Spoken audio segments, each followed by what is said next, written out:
السلام عليكم ورحمة الله تعالى وبركاته. نحمده ونصلي على رسوله الكريم. أما بعد فأعوذ بالله من الشيطان الرجيم. بسم الله الرحمن الرحيم. قد أفلح المؤمنون الذين هم في صلاتهم خاشعون. صدق الله العظيم. رب اشرح لي صدري ويسر لي أمري واحلل عقدة من لساني يفقهوا قولي. সম্মানিত সুধী, সূরাতুল মুমিনুনের প্রথম 10টি আয়াতের বিশেষ ফজিলত রয়েছে, তাৎপর্য রয়েছে। এই 10টি আয়াতের সংক্ষিপ্ত তাফসীর আমি আপনাদের সামনে পেশ করব ইনশাআল্লাহ বিইذنিল্লাহ। তো সূরাতুল মুমিনুন, আল্লাহ দেখেন মুমিনদের নামে সূরা দিয়েছেন সূরাতুল মুমিনুন, আবার কাফিরদের নামেও একটা সূরা ডেডিকেট করেছেন। সূরাটার নাম কি বলেন তো? সূরাতুল কাফিরুন। আবার মুমিনুন না কাফিরুন না, মাঝামাঝি আল মুনাফিকুন, তাদের নামে আল্লাহ একটা সূরা দিয়েছেন সূরাতুল মুনাফিকুন। তো এই সূরাটা আমাদেরকে উৎসর্গ করা, আমাদের জন্য ডেডিকেট করা, মুমিনুন নামে এই সূরাটা। এই সূরাটা নাজিলের একটা প্রেক্ষাপট আছে, যেটাকে আরবিতে শানে নুজুল বলে। ওটা বলেই আমি মূল ব্যাখ্যা বা আলোচনার দিকে চলে যাচ্ছি। সম্মানিত সুধী, রাসূলুল্লাহ সাল্লাল্লাহু আলাইহি ওয়াসাল্লামের কাছে আল্লাহ তাআলা যে কোরআন নাজিল করেছেন, এই কোরআন যেটা লেটেস্ট ভার্সন অফ রেভিলেশনের সর্বশেষ ভার্সন, এটা আল্লাহ তাআলা বিষ্ণু ঈসা ইসলামের কাছে নানাভাবে নাজিল করতেন।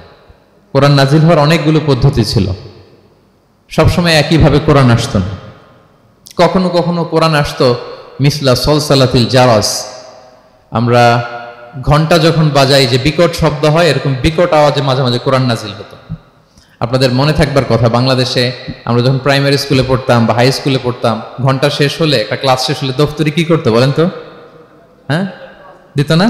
মনে পড়ে? পিকচারাইজেশন হচ্ছে? আচ্ছা, প্রচন্ড আওয়াজে ওই বেলের মধ্যে বাড়ি দিত। তখন আমরা বুঝতাম কি একটা ঘন্টা হয়েছে। এক ক্লাস শেষে একটা দিত, দুই ক্লাস শেষে দুইটা, ক্লাস যখন সব শেষ তখন অনেকগুলো দিত, বুঝতাম যে ছুটি আমাদের। এরকম রিঙ্গিং বেল যদি বাজানো হয়, ঘন্টা বাজানো হয়, এটার যেরকম বিকট শব্দ, এরকম বিকট আওয়াজে মাঝে মাঝে কোরআন নাজিল হতো। রাসূল সাল্লাল্লাহু আলাইহি ওয়াসাল্লাম বলেন, এই প্রসেসে কোরআন রিসিভ করা আমার জন্য বড্ড কষ্টকর ছিল। আম্মা জান আয়েশা রাদিয়াল্লাহু তাআলা আনহা বলেন, প্রচন্ড শীতের রাতে আমরা কাঁপতাম শীতে, আর বিষ্ণু সাল্লাল্লাহু আলাইহি ওয়াসাল্লাম ঘামতেন। ওয়া ইন্না জাবিনাহু লা ইয়াতাফাসসাদু আরাকান, আমরা শীতে কাঁপতাম, কম্বল জড়িয়ে রাখতাম, আর বিষ্ণুনবীর কপাল বেয়ে ঘাম ঝরতো। সুবহানাল্লাহি বিহামদিহি। এভাবে তিনি কষ্ট করে কোরআন রিসিভ করেছেন। এটা একটা পদ্ধতি।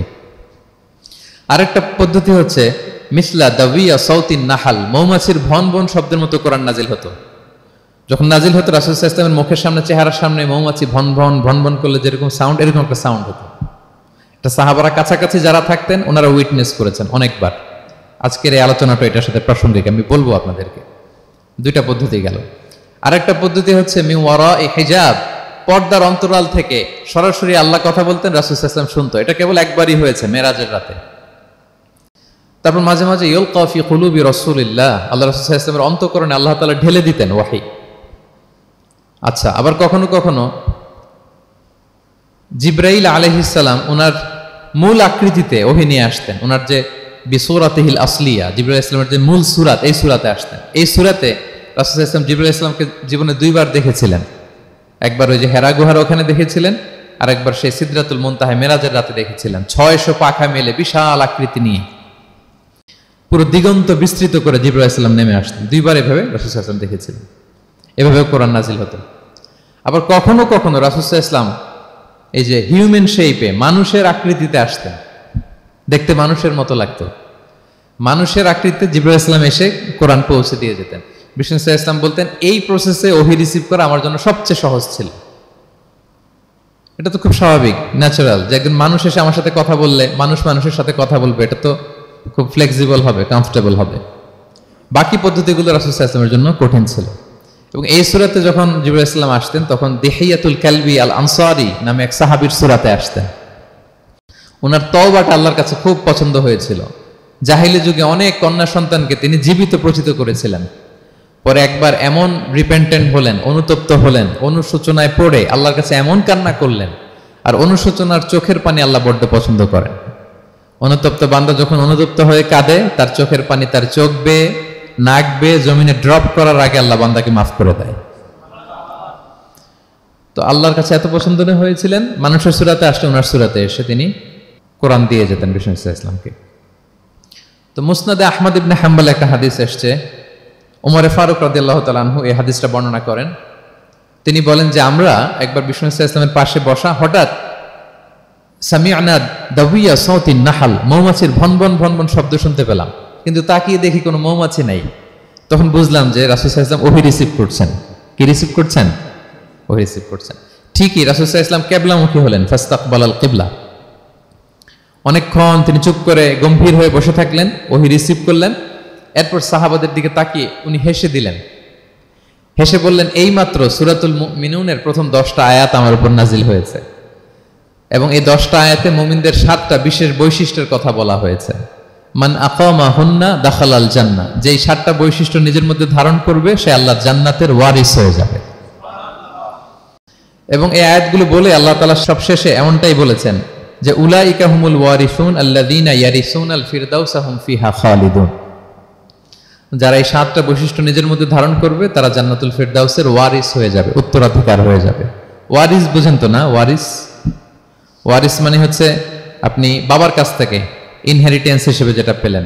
বাংলাদেশে দেখবেন যে অনেক জমি জমার মধ্যে প্লটের মধ্যে সাইনবোর্ড দেয়া থাকে যে ক্রয় সূত্রে এই জমির মালিক অমুক, বায়না সূত্রে এই জমির মালিক অমুক, তারপর ওয়ারিস সূত্রে এই জমির মালিক আব্দুর রহমান লেখা থাকে না এরকম। ওয়ারিস সূত্রে মানে এটা উনি কিনে নাই, এটা ওনার কার কাছ থেকে? বাবার কাছ থেকে পেয়েছেন, উত্তরাধিকার সূত্রে পেয়েছেন। তো দেখেন আল্লাহ তাআলা এই শব্দটাই, লিটারালি এই শব্দটাই ব্যবহার করেছেন যে আল্লাযীনা ইয়ারিসুনাল ফিরদাউসা হুম ফিহা খালিদুন। বিশ্বাসীরা যদি এই 7টা গুণ নিজের মধ্যে ধারণ করে তাহলে বাবার সম্পদে সন্তানের যেমনি ভাগ থাকে সে ওয়ারিস হয়, আমার এই উম্মতেরা, আল্লাহর এই বান্দারা জান্নাতুল ফিরদাউসের ওয়ারিস হয়ে যাবে। তো বলেন আমরা জান্নাতুল ফিরদাউসের ওয়ারিস হতে চাই কি চাই না? চাই, সবাই চাই। হ্যাঁ বলেন বলেন, চাই তো? ইনশাআল্লাহ ইনশাআল্লাহ, আল্লাহুম্মা জাআলনা মিনহুম। তোমরা তাহলে শুনি আল্লাহ তাআলা কি বৈশিষ্ট্যের কথা বললেন যেগুলো ধারণ করলে আমরা জান্নাতুল ফিরদাউসের ওয়ারিস হব। আম্মা জান আয়েশা রাদিয়াল্লাহু তাআলা আনহাকে সাহাবারা জিজ্ঞেস করতেন যে আম্মা জান কাইফা কানা খুলুকু রাসূলিল্লাহ, আল্লাহ রাসূল সাল্লাল্লাহু আলাইহি ওয়াসাল্লামের আচরণ কেমন ছিল? তিনি বলতেন কানা খুলুকুহু আল কুরআন, রাসূল সাল্লাল্লাহু আলাইহি ওয়াসাল্লামের আচরণ ছিল কোরআনের মতো আচরণ। উম্মে সালামা রাদিয়াল্লাহু তাআলা আনহা আমাদের আরেক আম্মা জান, ওনাকে জিজ্ঞেস করা হলে উনি বলতেন রাসূল সাল্লাল্লাহু আলাইহি ওয়াসাল্লাম যখন রাস্তা দিয়ে হেঁটে যেতেন কাআন্নাল কুরআনা ইয়ামশি আলাল আরদ, মনে হতো লিভিং কোরআনটা রাস্তা দিয়ে হেঁটে যাচ্ছে। তো সাহাবারা যখন আরো ইন ডিটেইল জানতে চাইলেন তখন আম্মা জান আয়েশা বললেন তোমরা সূরা মুমিনুনের প্রথম 10 আয়াত পড়ো, এই 10 আয়াতে যা যা আল্লাহ বলেছেন এটাই ছিল খুলুকু রাসূলিল্লাহ, এটাই ছিল বিশ্বনবীর আচরণ। তো আসুন আমরা দেখি রাসূল সাল্লাল্লাহু আলাইহি ওয়াসাল্লামের আচরণ কেমন ছিল এবং কোন বৈশিষ্ট্যগুলো থাকলে আল্লাহ তাআলা আমাদেরকে জান্নাত দিয়ে ধন্য করবেন। সূরাতুল মুমিনুনটা আল্লাহ তাআলা শুরু করছেন ক্বাদ আফলাহাল মুমিনুন আল্লাযীনা হুম ফি সালাতিহিম খাশিউন, অর্থাৎ সফল হয়েছে তারা, ঈমান এনেছে যারা। প্রথম আয়াতের অর্থ হচ্ছে ক্বাদ আফলাহাল মুমিনুন, বিশ্বাসীরাই সফল হয়েছে। আল্লাহ তাআলা সফলতার মানদণ্ড এখানে ফিক্স করেছেন, ক্রাইটেরিয়া ফিক্স করেছেন ঈমান, বিশ্বাস, যেটা সবচাইতে দামি। সবচাইতে দামি কি? ঈমান, সবার উপরে ঈমান। এজন্য যারা ঈমান এনেছে আল্লাহর উপর, যারা বিশ্বাস স্থাপন করেছে তারাই সফল হয়েছে। তো এই বিশ্বাসীদের কিছু গুণাবলী থাকতে হবে, কিছু ফিচার থাকতে হবে, তবেই তারা জান্নাতের ওয়ারিস হবে। সেগুলো কি আল্লাহ শুরু করছেন। আল্লাহ বললেন প্রথম বৈশিষ্ট্য হচ্ছে আল্লাযীনা হুম ফি সালাতিহিম খাশিউন। 7টা বৈশিষ্ট্যের প্রথমটা বলতেছি, যারা সফল হয়েছে বিশ্বাসীরা, ওই বিশ্বাসীরা যারা তাদের সালাতে বিনয়াবনত থাকে, বিনম্র থাকে। সালাত যখন আদায় করে তারা খুশু খুদুর সাথে সালাত আদায় করে, এটা হচ্ছে প্রথম বৈশিষ্ট্য, বিনয়ের সাথে। খুশু খুদু মানে হচ্ছে অন্তরের একাগ্রতা এবং অঙ্গ প্রত্যঙ্গের একাগ্রতা। খুব সহজে আপনার অন্তরটাও থাকবে, এখানে আল্লাহর ভয় থাকবে, একাগ্র চিত্তে আপনি আল্লাহকে স্মরণ করবেন, আবার অঙ্গ প্রত্যঙ্গগুলো ঠিক থাকবে, এগুলো নড়াচড়া করবে না। আমরা অনেকে সালাতে দাঁড়ালে খুব বেশি নড়াচড়া করি, সালাতে কিন্তু খুব বেশি মুভমেন্ট করা যায় না, এটা নিষেধ। খুব জরুরি প্রয়োজন ছাড়া মুভমেন্ট করা নিষেধ। আল্লাহ বলেন আল্লাযীনা হুম ফি সালাতিহিম খাশিউন, প্রথম বৈশিষ্ট্য হচ্ছে যারা তাদের সালাতে বিনয়াবনত থাকবে, একাগ্র চিত্তে সালাত আদায় করবে। এতটা একাগ্র চিত্তে তারা অন্তরের মধ্যে এই উপলব্ধি ধারণ করবে যে আমি যে ইবাদত করছি এটা আল্লাহ দেখছেন, Allah is watching me, Allah is observing me, Allah তাআলা সরাসরি দেখছেন। এবং রাসূল সাল্লাল্লাহু আলাইহি ওয়াসাল্লাম এটাই বলেছেন যে আনতা আবুদাল্লাহা কাআন্নাকা তারাহু ফাইন লাম তাকুন তারাহু ফাইন্নাহু ইয়ারাক। এমন ভাবে ইবাদত করো মনে করো যে তুমি আল্লাহকে দেখছো। আর এটা যদি ভাবতে, এই উপলব্ধি আনতে যদি কষ্ট হয়, তাহলে অন্তত এতটুকু তো ভাবো যে আল্লাহ তোমায় দেখছেন, আল্লাহ আমাকে দেখছেন। এই ভাবনাটা অন্তরে আনা যায় না? চাইলেই আনা যায়। আমরা যেন এই উপলব্ধিটা নিজেদের মধ্যে, রিয়েলাইজেশনটা বিল্ড আপ করার চেষ্টা করি যে আমি যে মুসল্লায় দাঁড়ালাম, এই যে আমি কিয়ামুল লাইল করতেছি, এই যে তারাবিতে আমি 20 রাকাত পড়তেছি লম্বা সময় ধরে, আল্লাহ কিন্তু দেখছেন। আমার সিজদা, আমার রুকু, এগুলো আল্লাহ তাআলা সরাসরি কি করছেন? দেখছেন। এই ফিল নিয়ে যদি আপনি সালাতে দাঁড়ান, এটা হচ্ছে খুশু খুদু। সাহাবারা এতটা বিনয়বনত ভাবে একাগ্র চিত্তে নিমগ্ন হয়ে সালাতে প্রবেশ করতেন, মরুভূমির মাঝখানে ওনারা সালাত পড়ার সময় মাঝে মাঝে মরুভূমির পাখি এসে ওনাদের কাঁধে বসে যেত, মাথায় বসে যেত। পাখিগুলো মনে করতো এগুলো হয়তো খেজুর গাছ টাছ কিছু একটা হবে। কি হবে? খেজুর গাছ হয়তো হবে। আবার যখন রুকুতে যেতেন, পাখি উড়াল দিত। তার মানে কি, খুব বিনয়বনত ভাবে, বিনম্র চিত্তে ওনারা সালাত পার করতেন। তাহলে এটা হচ্ছে প্রথম বৈশিষ্ট্য। প্রিয় ভাইরা, আমরা যেন সালাতে অত্যন্ত বিনয়ের সাথে, একাগ্র চিত্তে, with full of solemnity and submission, একটা সাবমিসিভ ভাব যেন আপনার থাকে, যে আপনি নিজেকে সর্বোচ্চ উজাড় করে নিজেকে আল্লাহর কাছে পেশ করছেন। এই অ্যাটিটিউডটা যেন আমাদের নামাজের মধ্যে থাকে। এটা হচ্ছে 1 নম্বর বৈশিষ্ট্য, আল্লাযীনা হুম ফি সালাতিহিম খাশিউন, যারা বিনয়বনত ভাবে থাকে। অনেকে বলে, হুজুর মন বসে না নামাজে আমার। এটা অনেকের প্রশ্ন, অনেকের জিজ্ঞাসা, যে মনটা ধরে রাখতে পারি না, নামাজে দাঁড়ালেই সারাদিন যেটা মনে হয় না ওইটা নামাজে মনে চলে আসে। এরকম হয় না? সারাদিন এটাকে কি যেন ভাবতেছিলাম মনে নাই, নামাজে দাঁড়ালেই মন চলে আসে। তারপরে মনকে আরবিতে বলে, অন্তরকে বলে কলব। কলব মানে যেটা খুব নড়াচড়া করে, মুভমেন্ট করে, ওইটাই কলব। মন দেখবেন এদিকে ছোটে, ওদিকে ছোটে। ওই যে আমরা ছোটবেলায় একটা গান শুনতাম, গানটা হচ্ছে পাগল মন, মন কেন এত কথা বলে। মানে মন এদিকে ছোটে, ওদিকে ছোটে। মনকে ধরে রাখা বড্ড জটিল, কষ্টকর। তো এটা স্বাভাবিক। অনেকেই বলে, হুজুর আমার মন থাকে না নামাজে, একাগ্র চিত্তে নামাজ তো আদায় করতে চাই, কিন্তু মনটাকে ধরে রাখা যায় না। তো কিভাবে এই খুশু খুদু, সাবমিসিভনেস আপনি কিভাবে বাড়াবেন, এটাও বিষ্ণু ইসলাম আমাদেরকে ইনস্ট্রাক্ট করেছেন, গাইড করেছেন। কিভাবে এই খুশুটা আসবে, অন্তরের মধ্যে একাগ্রতা আসবে। 1 নম্বর পদ্ধতি হচ্ছে খুশু খুদু বাড়ানোর। সালাতে যখন আপনি দাঁড়াবেন, বিষ্ণু বলেন সল্লু সলাতান মুআদ্দিয়া। বিষ্ণু বলেন, মনে করো যে নামাজটা পড়তেছো এটা হতে পারে তোমার বিদায়ী নামাজ, শেষ নামাজ জীবনের। হতে পারে না? ধরেন যে মাগরিবের সালাত যে আমরা আজকে পড়বো, এমন তো হতে পারে এটাই আমাদের জীবনের শেষ নামাজ। কি বলেন? হতে পারে কি না? পারে। আমরা কে কখন চলে যাব আমাদের তো জানা নাই। তো এই যে মুসল্লায় যখন আমরা দাঁড়াই, তখন কেন আমরা এটা ভাবি না যে it could be the last and final prayer in my life? হতে পারে এটাই আমার জীবনের শেষ নামাজ। এটা যদি আপনি ভাবতে পারেন, তখন দেখবেন ঠিকই আপনার একাগ্রতা, সাবমিসিভনেস এটা বাড়তেছে। আপনাকে যদি বলা হয় যে আজকে রাত 10টায় তোমার দুনিয়ার সফর শেষ, নতুন স্টেশনে যেতে হবে, আলামুল বারজাকে, তোমার শেষ, তোমার মৃত্যু হয়ে যাবে।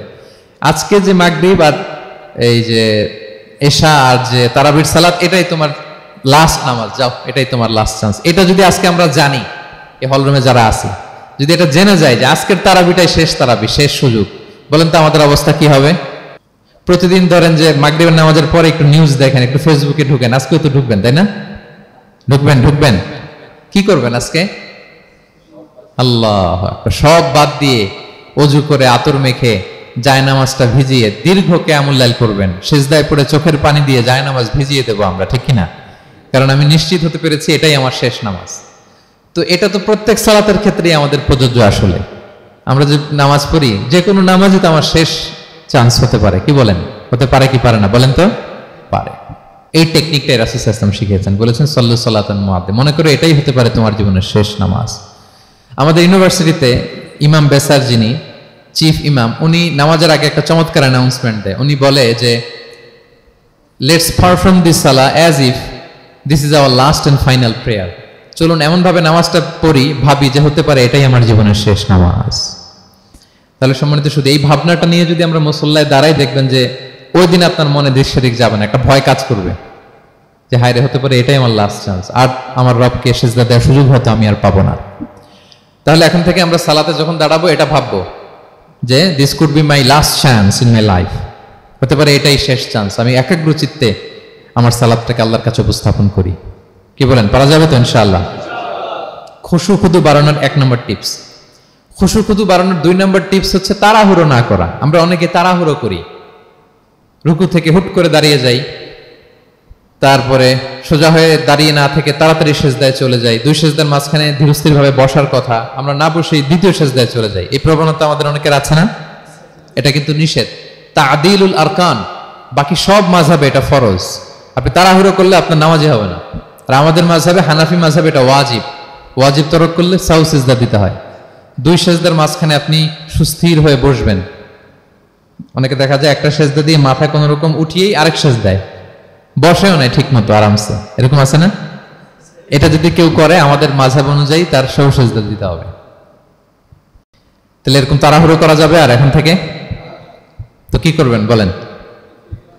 ধীরস্থির ভাবে নামাজ পড়বো। No rushing, no rushing in salah, no hastiness in সালাহ।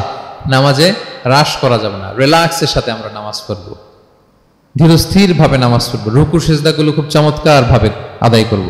রাসূল সাল্লাল্লাহু আলাইহি ওয়াসাল্লামের রুকু যে দিতেন, ওনার পিঠটা এত স্ট্রেট ফরওয়ার্ড হতো, সাহাবারা বলতেন লাউ ইস্তাকাররা আলাইহিল মা লাসাব্বা আলাইহিল মা আলাস্তাকাররা। পানি ভর্তি 1 গ্লাস পানি যদি রাসূল সাল্লাল্লাহু আলাইহি ওয়াসাল্লামের রুকু দেওয়া পিঠের উপর রেখে দেওয়া হয়, পানিটাও পড়বে না, গ্লাসটাও ভাঙবে না। তার মানে এত স্ট্রেট ফরওয়ার্ড পিঠ ছিল। আবার রাসূল সাল্লাল্লাহু আলাইহি ওয়াসাল্লাম বলতেন আসওয়াউন নাসি সারিকাতান মান ইয়াসরিকু ফিস সালাহ। তিনি বললেন সবচাইতে বড় চোর যে নামাজে চুরি করে। সাহাবারা বললেন ওয়া কাইফা ইয়াসরিকু মিন সালাতিহি ইয়া রাসূলুল্লাহ, নামাজে আবার কিভাবে চুরি করে? রাসূল সাল্লাল্লাহু আলাইহি ওয়াসাল্লাম বললেন লা ইউতিম্মু রুকুআহা ওয়া সুজুদাহা, রুকু সেজদাগুলো সুন্দর করে আদায় করে না, সেই নামাজ চোর। তা আমরা যেন রুকু সেজদাগুলোকে খুব সুন্দরভাবে ধীরস্থির ভাবে যেন আমরা আদায় করি, আমরা যেন তাড়াহুড়ো না করি। রাসূল সাল্লাল্লাহু আলাইহি ওয়াসাল্লাম একবার মসজিদে নববীতে বসা, এক সাহাবী এসে নামাজ পড়ে রাসূল সাল্লাল্লাহু আলাইহি ওয়াসাল্লামকে সালাম দিলেন।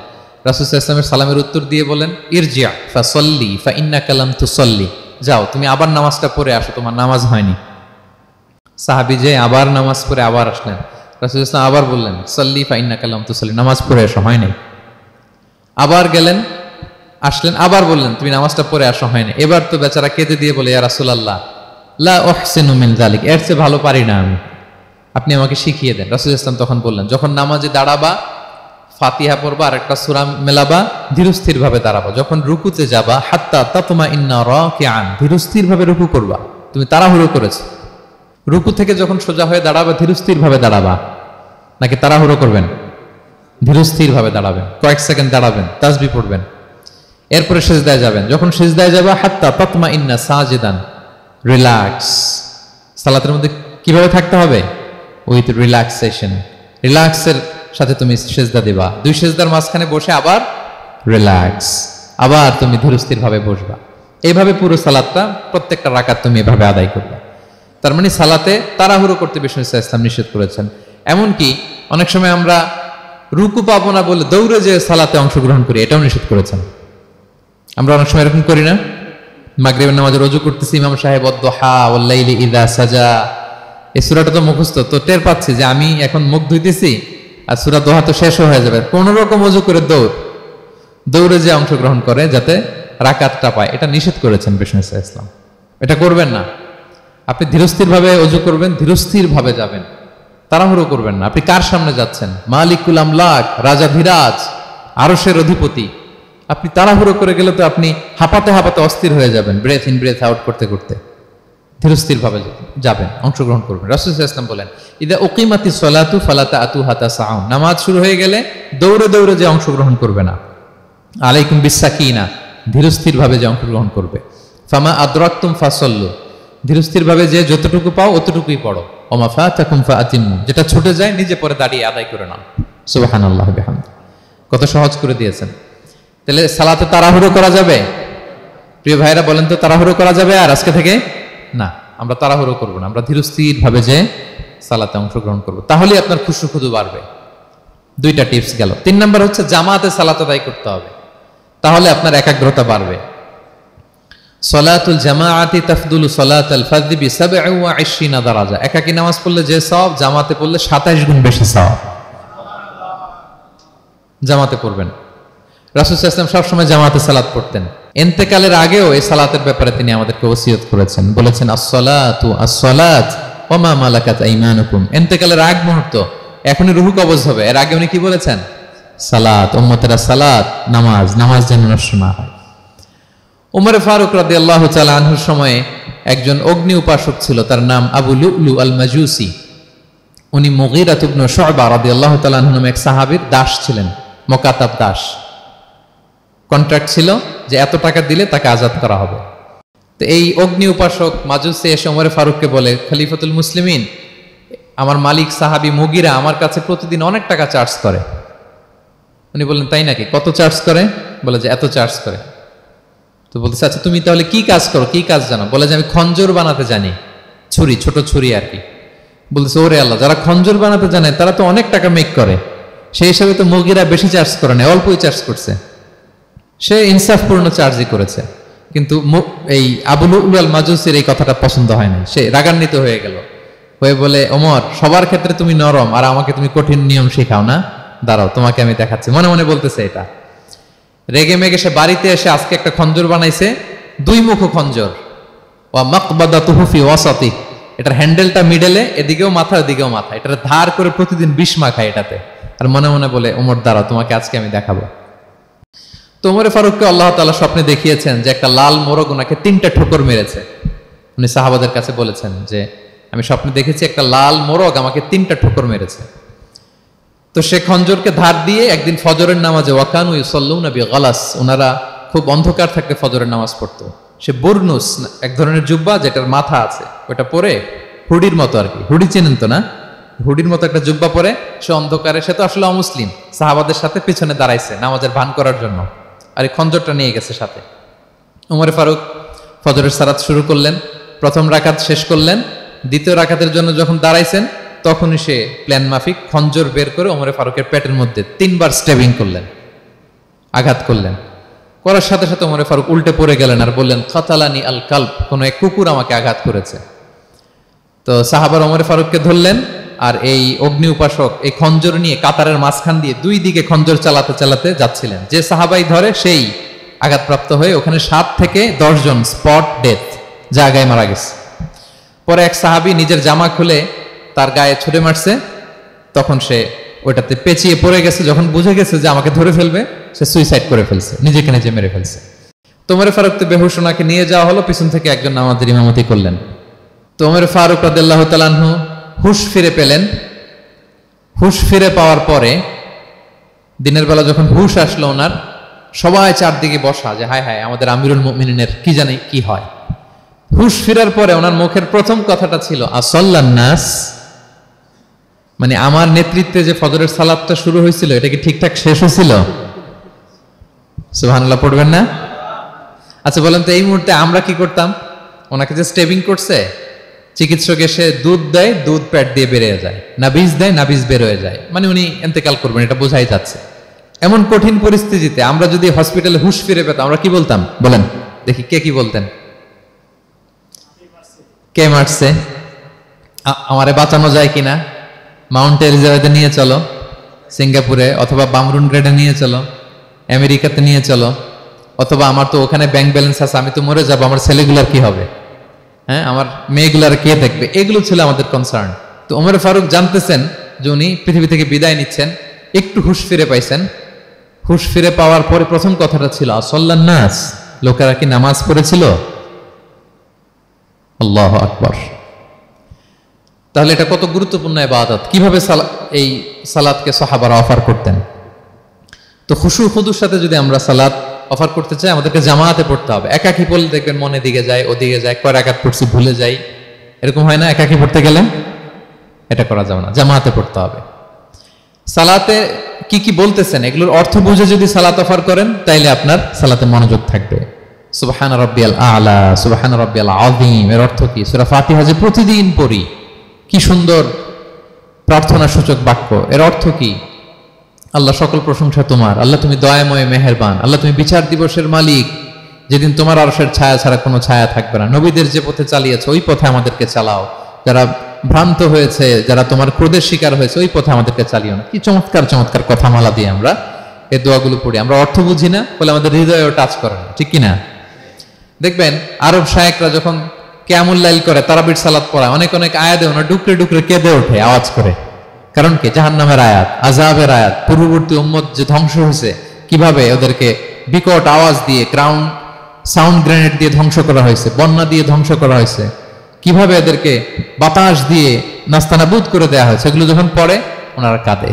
আযাবের আয়াত আসলে কাঁদে, জান্নাতের আয়াত আসলে সাবলীল কণ্ঠে তেলাওয়াত চালিয়ে যায়। এর কারণ কি বলেন? অর্থ বুঝে। আমরা যেন সালাতে অর্থ বুঝে সালাত অফার করার চেষ্টা করি, পাশাপাশি সালাতের সুন্নাহগুলো যেন আমরা পড়ি। সালাতের যে সুন্নাহ আছে, সুনানুস সালাহ, এগুলো যেন আমরা পড়ি, মনোযোগ আরো বাড়বে। সানাগুলো পড়বেন, ফাতিহা শেষে আওয়াজ করে আমিন বলবেন, অথবা ফিসফিসি কণ্ঠে আমিন বলবেন। বিষ্ণু ইসলাম বলেন, ইদা আম্মানাল ইমামু ফাআমিনু, ইমাম আমিন বললে তোমরাও আমিন বলো, কারণ এই মাত্র একটা দোয়া করা হয়েছে। সূরা ফাতিহাটা কি? একটা দোয়া। ইদা ওয়াফাকা তামিনুকুম তামিনাল মালাইকাতি গুফিরা লাহু মা তাকাদ্দামা মিন যামবিহি ওয়া মা তাআখার। রাসূল সাল্লাল্লাহু আলাইহি ওয়াসাল্লাম বলেছেন, ইমাম যখন আমিন বলে তোমরাও তখন আমিন বলো, কারণ তোমরা যখন আমিন বলো ফেরেশতারাও আমিন বলে।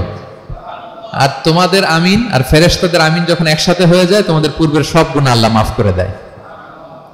এটা আমিন বলা সুন্নাহ, বলবেন। নামাজ বাঁধার পরে সুন্নাত নামাজে, নফল নামাজে সানাগুলো পড়বেন, কত চমৎকার অর্থবোধক সানা আছে। আমরা তো শুধু সুবহানাকাল্লাহুম্মা বিহামদিকা ওয়া তাবারাকা ইসমুকা ওয়া তাআলা জাদ্দুকা শুধু এটাই পড়ি। রাসূল সাল্লাল্লাহু আলাইহি ওয়াসাল্লাম তাকবীরে তাহরিমে বাঁধার পরে অনেক চমৎকার চমৎকার দোয়া পড়তেন। ইন্না সলাতি ওয়া নুসুকি ওয়া মাহইয়ায়া ওয়া মামাতি লিল্লাহি রাব্বিল আলামিন। আমার সালাত, আমার ইবাদত, আমার জীবন মরণ সবটাই কার জন্য? এই দোয়াটা পড়তেন শুরুতেই। তারপর পড়তেন ওয়াজ্জাহতু ওয়াজহিয়া লিল্লাযী ফাতারাস সামাওয়াতি ওয়াল আরদা হানিফা ওয়া মা আনা মিনাল মুশরিকিন। আমার সবকিছুকে আমি এক সত্তার দিকে ফেরালাম, একনিষ্ঠ হয়ে, আর আমি মুশরিক নই, আমি আল্লাহর দিকে একনিষ্ঠ হলাম। এই দোয়াগুলো পড়তেন। আল্লাহুম্মা বাঈদ বাইনি ওয়া বাইনা খাতায়ায়া কামা বাআদতা বাইনাল মাশরিকি ওয়াল মাগরিব।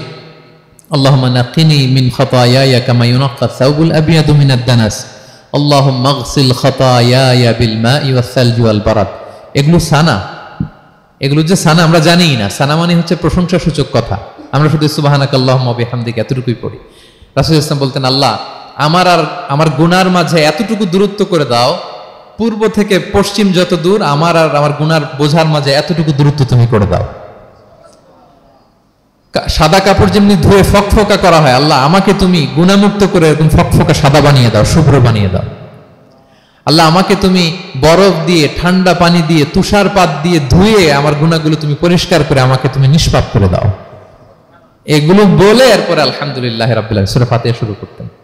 সালাম ফিরানোর আগে বিষ্ণু সাল্লাল্লাহু আলাইহি ওয়াসাল্লাম দোয়া মাসুর পড়তেন। কত চমৎকার মাসুর দোয়া আছে। আবার বিষ্ণু বলতেন, লা ইউসাল্লিমান্না আহাদুকুম হাত্তা ইয়াতাআওয়াযা আন আরবা মিন আযাবিল কবর, মিন আযাবি জাহান্নাম, মিন ফিতনাতিল মাহইয়া ওয়াল মামাত ওয়া মিন ফিতনাতিল মাসিহিদ দাজ্জাল। আমার কোন উম্মত যেন সালাম ফিরানোর আগে এই চারটা জিনিস থেকে পানাহ চাওয়া ছাড়া যেন সালাম না ফিরায়। একটা কি? আল্লাহ তুমি জাহান্নামের আযাব থেকে বাঁচাও, আল্লাহ তুমি কবরের আযাব থেকে বাঁচাও, আল্লাহ জীবন মরণের ফিতনা থেকে বাঁচাও, আল্লাহ তুমি দাজ্জালের ফিতনা থেকে বাঁচাও। পড়ে না আমিন? তো এত এঙ্গেজমেন্ট যদি আপনার নামাজে থাকে, আপনার মন এদিক সেদিক যাবে? হ্যাঁ, আপনি অর্থ খেয়াল করতেছেন, আযাবের আয়াত আসলে আপনি অশ্রুসিক্ত হচ্ছেন, আপনি দোয়ায়ে মাসুর পড়ছেন, আপনি সানা পড়ছেন, আপনি দীর্ঘ সময় কিয়ামুল লাইল করতেছেন, আপনার মনে এদিক সেদিক ছুটবে? বলেন তো ছুটবে না। এই টিপস গুলো বিষ্ণু সাল্লাল্লাহু আলাইহি ওয়াসাল্লাম শিখিয়েছেন। এগুলো যদি আমরা পালন করি, তাহলে আল্লাযীনা হুম ফি সালাতিহিম খাশিউন, বিনম্র চিত্তে সালাত আদায়কারী হিসেবে আমরা আল্লাহর কাছে পরিগণিত হব। তাহলে প্রথম নাম্বার শর্তটা বুঝতে পারছেন কিভাবে সালাত আদায় করতে হবে? হ্যাঁ, বলেন তো একজন, কি করতে হবে? কিভাবে সালাত? খুশুর সাথে, বিনয় অবনত চিত্তে, সাবমিসিভ ভাবে, নাকি তাড়াহুড়ো করবেন? কিভাবে পড়বেন নামাজ? ধীরে সুস্থে, উইথ রিল্যাক্স। 2 নম্বর আল্লাহ বলেন ওয়াল্লাযীনা হুম আনিল লাগবি মুআরিদুন। 1 নম্বরে তো তারা নামাজে যখন দাঁড়ায় ধীর স্থির ভাবে খুশুর সাথে পড়ে। 2 নম্বর হচ্ছে তারা অনর্থক কাজ থেকে বিরত থাকে। অনর্থক কথা, কাজ এগুলো মুমিনরা বলে না, এগুলো তো জড়ায় না। মিনিংলেস কোনো কাজের সাথে বিশ্বাসীদের কোনো সম্পর্ক, অর্থবোধক কাজ, ভালো কাজ, কল্যাণমূলক কাজ, সামাজিক কাজ, মানবতার কল্যাণে যে কাজগুলো আছে এগুলোর সাথে তারা জড়ায়। বিষ্ণু ইসলাম বলেছেন, মিন হুসনি ইসলামিল মারই তারকুহু মা লা ইয়ানি। ব্যক্তির ইসলামের সৌন্দর্য হচ্ছে যে ব্যক্তি এমন কোনো কাজ করবে না যেটার কোনো মিনিং নাই, মিনিংলেস কাজ থেকে সে বেঁচে থাকবে।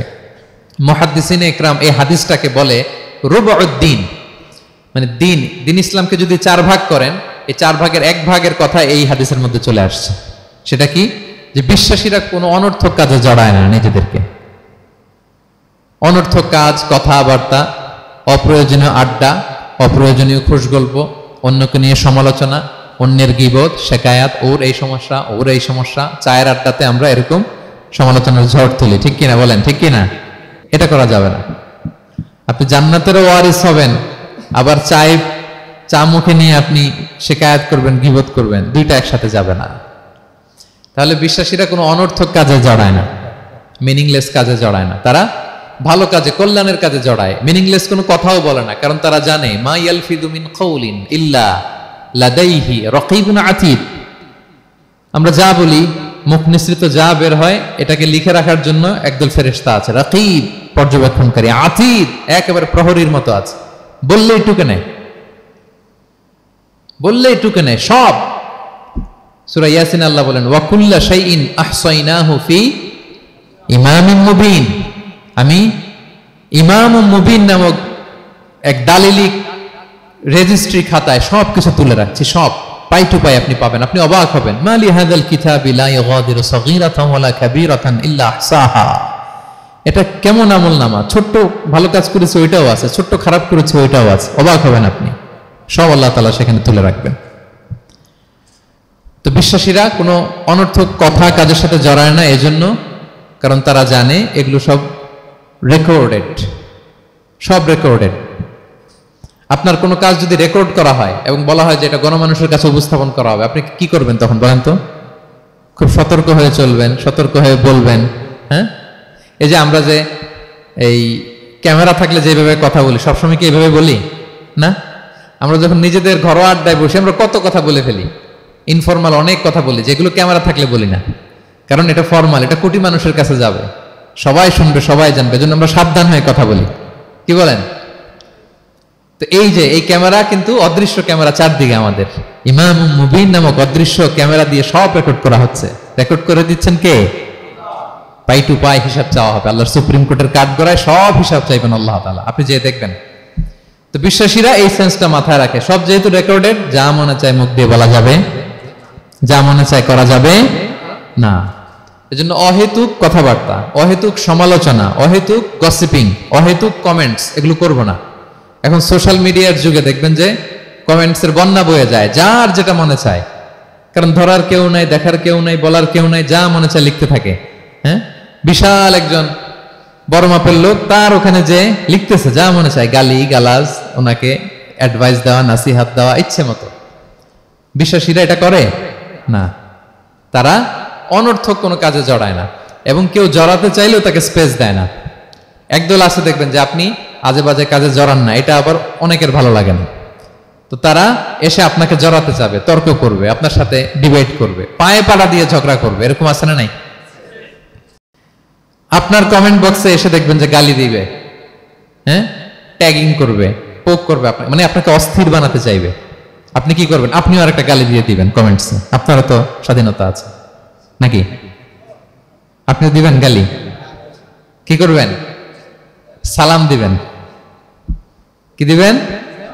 ওয়া ইযা খাতাবাহুমুল জাহিলুনা ক্বালু সালামা। সূরা ফুরকানে আল্লাহ বলেছেন যে মূর্খরা যখন অনর্থক তর্ক করতে আসতে চায়, বিশ্বাসীরা তাদের সাথে ওই ফাঁদে তারা পা দেয় না, তারা কি করে? সালাম দিয়ে কেটে পড়ে। তাহলে পায়ে পাড়া দিয়ে যদি কেউ এখন থেকে ঝগড়া করতে চায় আমাদের সাথে, আমরা কি করব? সালাম দিয়ে ওখান থেকে কেটে পড়ব। তাহলে বিশ্বাসীদের 2 নম্বর বৈশিষ্ট্য, ওয়াল্লাযীনা হুম আনিল লাগবি মুরিদুন, বিশ্বাসীরা অনর্থক কাজে জড়ায় না। 3 নম্বর হচ্ছে ওয়াল্লাযীনা হুম লিযাকাতি ফাইলুন, বিশ্বাসীরা তাদেরকে যদি আল্লাহ তাআলা ধন সম্পদ দিয়ে সমৃদ্ধশালী করে, তারা যাকাত দেয়। কি দেয়? আপনারা যাকাত দেন তো নাকি? দেখে তো মনে হচ্ছে সবাই ব্যবসায়ী, হ্যাঁ, চেহারা দেখে মনে হচ্ছে মাশাআল্লাহ অনেক সম্পদের মালিক। যাকাত দিতে হবে। আমরা যে যাকাত দেই, এটাকে আমরা করুণা করি বলেন তো? না, যাকাত হচ্ছে গরিবের হক। ওয়াফি আমওয়ালিহিম হাক্কুন লিসাইলি ওয়াল মাহরুম, আল্লাহ বলে ধনীদের সম্পদে গরিবদের অধিকার আছে। তা আপনি যখন কারো অধিকার দিলেন, আপনি কি তার প্রতি করুণা করলেন? হ্যাঁ, অধিকার কি করুণা বলেন তো? না, আপনার সম্পদে গরিবের অধিকার। আপনি করুণা করেন নাই, বরং আপনার থেকে জাকাত নিয়ে ওই গরিব আপনাকে করুণা করে গেছে। কারণ জাকাত নেয়া তার জন্য আবশ্যক না, আপনার দেয়া আবশ্যক। ও যদি বলে আমি জাকাত নিব না, তো আপনি কারে দিবেন? ও জাকাত গ্রহণ করে আপনাকে বাঁচালো। তাহলে credit goes to them, thanks goes to them. Islam চায় এই যে অর্থনৈতিক তারল্য, এটা সমাজে সবার কাছে থাক। এক পাশে গাছতলা, আরেক পাশে পাঁচতলা, এরকম বিভাজন ইসলাম চায় না। ইসলাম চায় সবার হাতে টাকা পয়সা থাক। কাইলা ইয়াকুনা দুলাতান বাইনাল আগনিয়া মিনকুম, টাকা পয়সা যেন শুধু ধনীদের মধ্যে সার্কুলেট না হয়, সবার কাছে যেন যায়। এজন্য আল্লাহ বলেন তোমাদের সম্পদে গরিবের অধিকার আছে। এটা করুণা না, এটা অধিকার। আর যদি এই ফরজ ইবাদত আপনি আদায় না করেন, আল্লাহ বলেন কঠিন শাস্তি তোমাদের জন্য অপেক্ষা করছে। আল্লাযীনা ইয়াকনিজুনা আয-যাহাবা ওয়াল ফিদ্দাতা ওয়া লা ইউনফিকুনহা ফি সাবিলিল্লাহ ফাবাশশিরহুম বিআযাবিন আলীম। স্বর্ণ জমায়, রূপা জমায়, ব্যাংক ব্যালেন্স, যাকাত দেয় না, তাদের জন্য কঠিন আযাব, কঠিন আযাবের সুসংবাদ দিয়েছেন আল্লাহ। দুঃসংবাদ না, সুসংবাদ। মানে হেয় করে, তুচ্ছ করে আল্লাহ তাআলা বলেছেন। ছেলে ইংরেজি পরীক্ষায় ফেল করছে, মা বলে ফেল করছে না, পড়াশোনা তো নাই, তোমার বাবা আসুক, এমন মাইট দিবে, মাইট দিলে মজা টের পাবা। আচ্ছা বলেন তো, মাইট দিলে কি মজা লাগে না ব্যথা লাগে? কিন্তু মা কি বলছে? মজা টের পাবা। মানে ওরে তুচ্ছ করে, তাচ্ছিল্য করে বলছে, মায়ের তীব্রতা বোঝানোর জন্য বলছে যে এমন মাইট দিবে, টের পাবা, দাঁড়াও, তোমার বাবা আসুক আজকে ঘরে। আল্লাহ ওইটাই বললেন।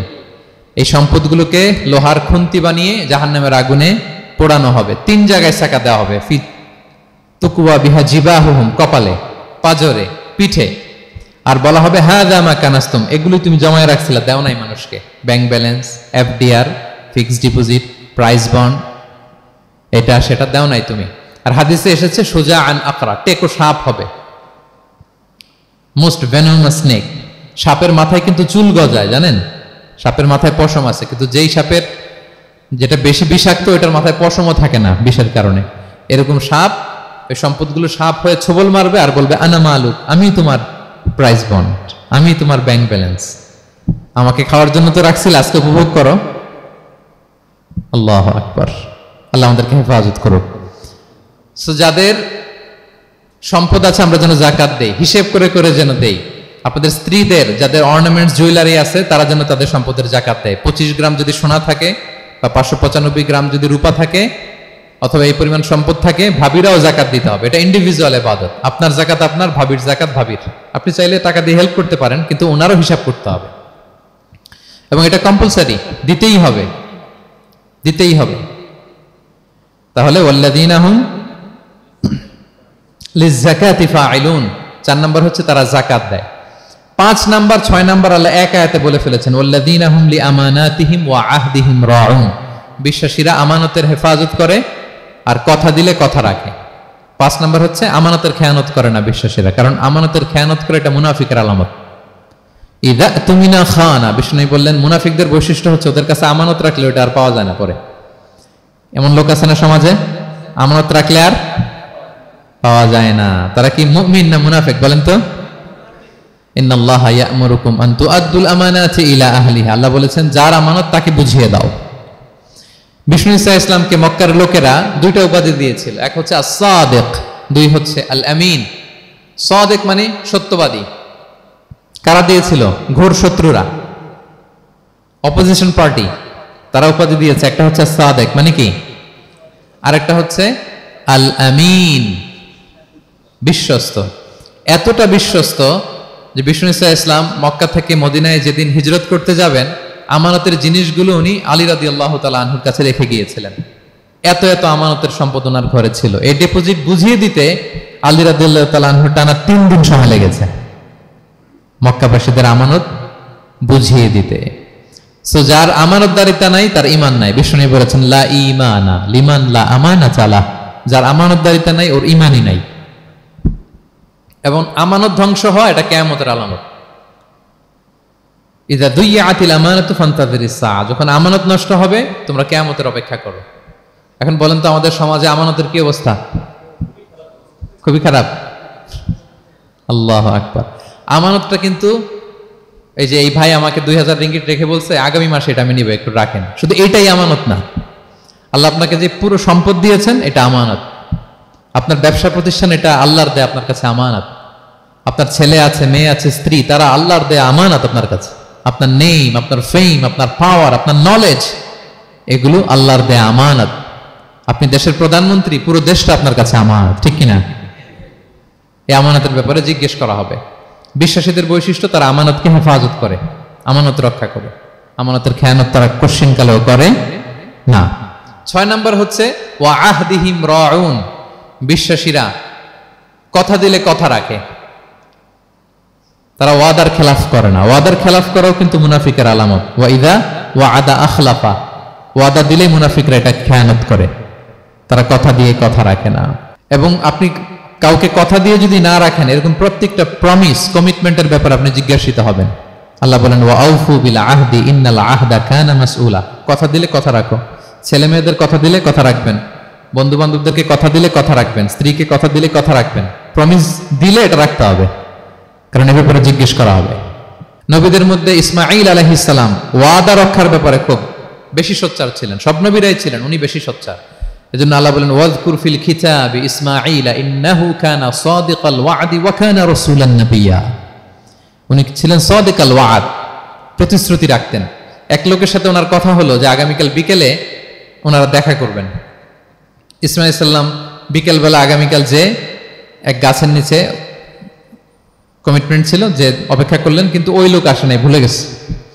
ইসমাঈল সাল্লাম ভাবলেন আজকে ভুলে গেছে, মনে হয় আগামীকাল আসবে, আগামীকাল আমি যাব। এরপরের দিন আল্লাহ নবী ইসমাইল যে ওই লোকের জন্য ওখানে হাজির, কিন্তু ওই লোক ওই দিনও আসে নাই। ইসমাইল সাল্লাম বললেন মনে হয় এরপরের দিন আসবে। ইসমাইল সাল্লাম এরপরের দিনও যায় হাজির। এভাবে একদিন দুই দিন না, টানা 30 দিন উনি আসরের পরে ওই গাছের নিচে ওই লোকের জন্য অপেক্ষা করেছেন। কারণ ইন্নাল আহদা কানা মাসউলা, কথা দিলে কথা রাখতে হবে। তো এখন আমরা কথা দিয়ে কথা রাখি তো নাকি? রাখেন রাখেন, সবাই বলেন এই চেষ্টা করতে হবে, রাইট? কথা দিলে আমরা যেন কথা রাখি। সব শেষে 7 নম্বর আল্লাহ বললেন ওয়াল্লাযীনা হুম আলা সালাওয়াতিহিম ইউহাফিজুন, বিশ্বাসীরা তাদের সালাত হেফাজত করে।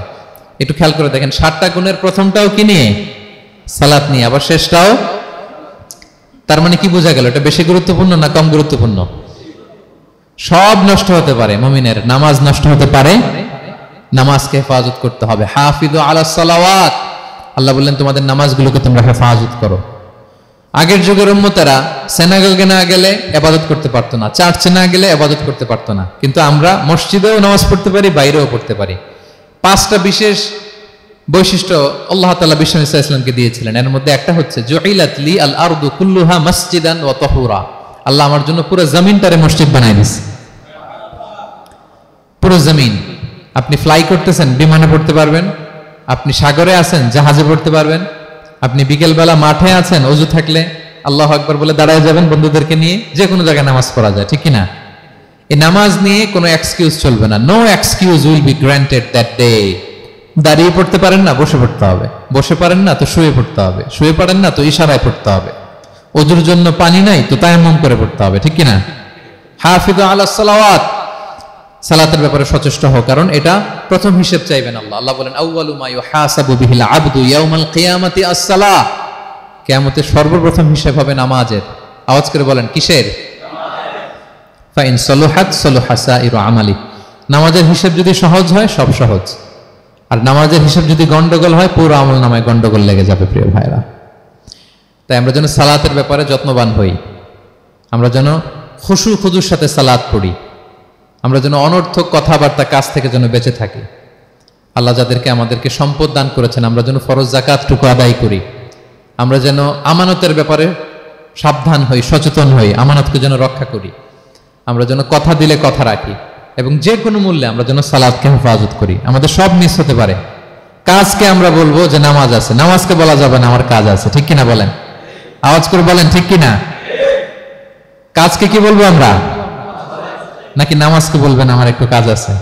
না, আমরা যেন সালাতের ব্যাপারে যত্নশীল হই, সচেতন হই। এই যে 7টা গুণের কথা বললাম, যারা এটার উপর আমল করবে, যারা এটা নিজের মধ্যে ধারণ করবে, আল্লাহ বলেন উলাইকা হুমুল ওয়ারিসুন, এরা ওয়ারিস, আল্লাযীনা ইয়ারিসুনাল ফিরদাউসা হুম ফিহা খালিদুন, তারা জান্নাতুল ফিরদাউসের ওয়ারিস হয়ে যাবে। আমরা যেন এই ভালো গুণগুলো, এই বৈশিষ্ট্যগুলো, এই ফিচার্সগুলো যেন নিজেদের মধ্যে আত্মস্থ করতে পারি এবং জান্নাতুল ফিরদাউসের ওয়ারিস যেন আমরা হতে পারি। আল্লাহ তাআলা আমাদের সবাইকে কথাগুলো বুঝার ও আমল করার তৌফিক দান করুক। হাযা মা ইনদি ওয়াল ইলমু ইনদাল্লাহি আলাইহি তাওয়াক্কালতু ওয়া ইলাইহি উনীব। আসসালামু আলাইকুম ওয়া রাহমাতুল্লাহি তাআলা ওয়া বারাকাতুহু।